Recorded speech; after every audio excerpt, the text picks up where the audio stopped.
All right, so Matt again, and it's my daily video blog, and I'm here with none other than Minister Iain Black.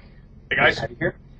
So I'm just going to ask Minister Black just a couple of questions, uh, some general concerns. So without further ado, Minister Black, my Yes, sir. first question is: you've been in MLA for 4 years. You've been Minister of Labour since last June. Yep.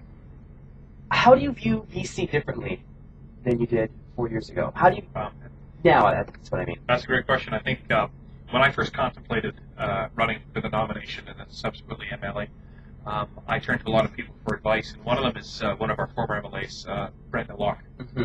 And Brenda said to me, if you decide to do this, you will come to know your community and your province in a way that you didn't think possible.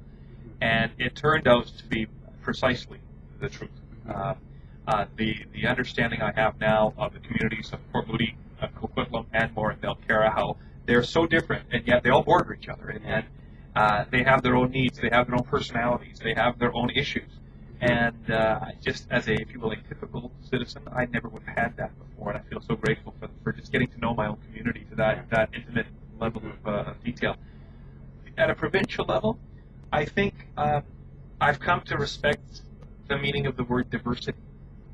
As I've traveled across British Columbia, I've gone to corners of this province that I never thought I would have in my previous life as a technology executive. I've been up to Puscoopi and Fort St. John and Fort Nelson, and I've done the drive around to Hudson's Hope and Chetwynd and seen that beautiful Peace District of ours. Yeah. And then over on the others on the coast over to Prince Rupert. And enjoyed the boat ride from the area that people landed at the airport on it over into the township itself, and caught it on a gloriously sunny day, which is a treat because all the beautiful new paint jobs that revitalized the town were in full display. So I've seen a lot of that. I've had a chance to go into the Kootenays and go to the places like Sparwood and Elford and really enjoy what that part of the world has to offer and see the people.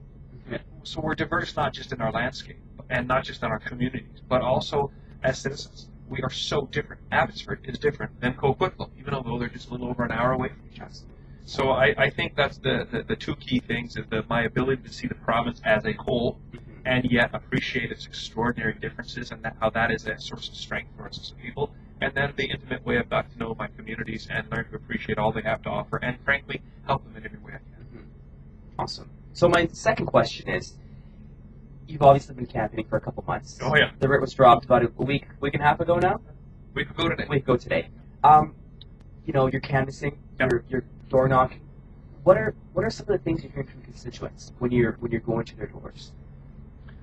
Well, you're right. We've been campaigning for a while. I've been mentally ready to go for 2 months. I just wanted to get at it and go to the people and say, we want to move forward. Are you with us? Yeah. And thankfully, at the doorstep, the message is overwhelming so far. Yes, we do, and that is encouraging. I'm going into parts of my riding that were swing last time, and finding that the results at the doorstep are far more positive than a swing poll, if you will, which is wonderful news.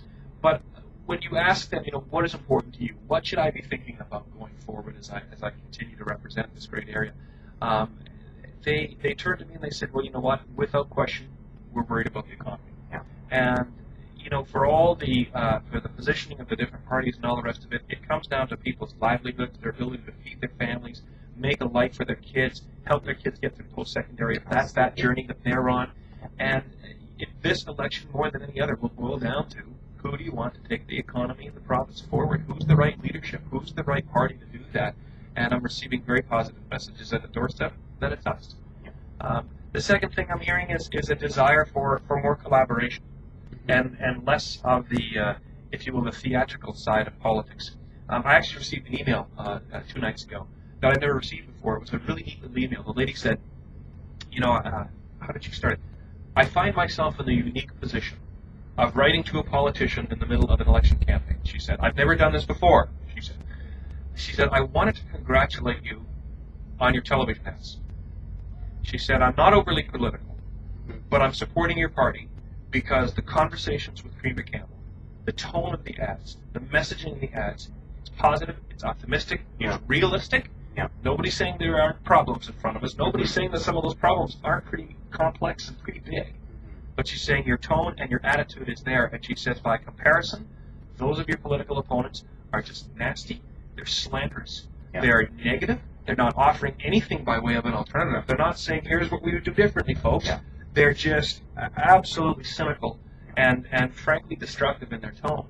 So, and this lady absolutely sent me a note on this, and I'm hearing that at the doorstep as well. And the last thing I'll mention on the collaboration side is that through the last 4 years, I've had the opportunity to work with the civic councils of Anmore, Belcarra, Coquitlam, and Port Moody, and as well as school district staff, to take on some really big challenges. And we've actually been successful because we've been able to put aside, in many cases, some partisan differences at those other levels of government and get the job done. So working with our federal counterparts and working with the councillors in Anmore and Belcarra, we solved 2 problems there that have been on the books for, in the case of Anmore, 10 years, which is the 1.3 kilometer ailing piece of East Road, which gets about 700,000 cars down in a year if you go to Bunsen Lake, which is a beautiful little spot in our riding. But it goes to the little village, right? And that was a big issue for them, and it was borderline dangerous. They stopped running buses down. So we've got that fixed for them.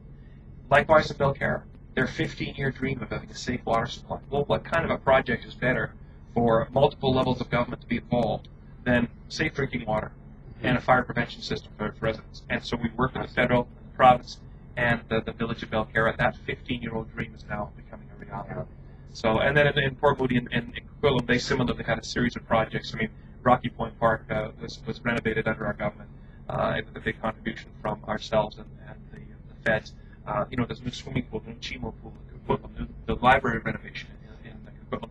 All these projects are because the different levels of government were able to stand aside from their partisan views when there was a need of the people.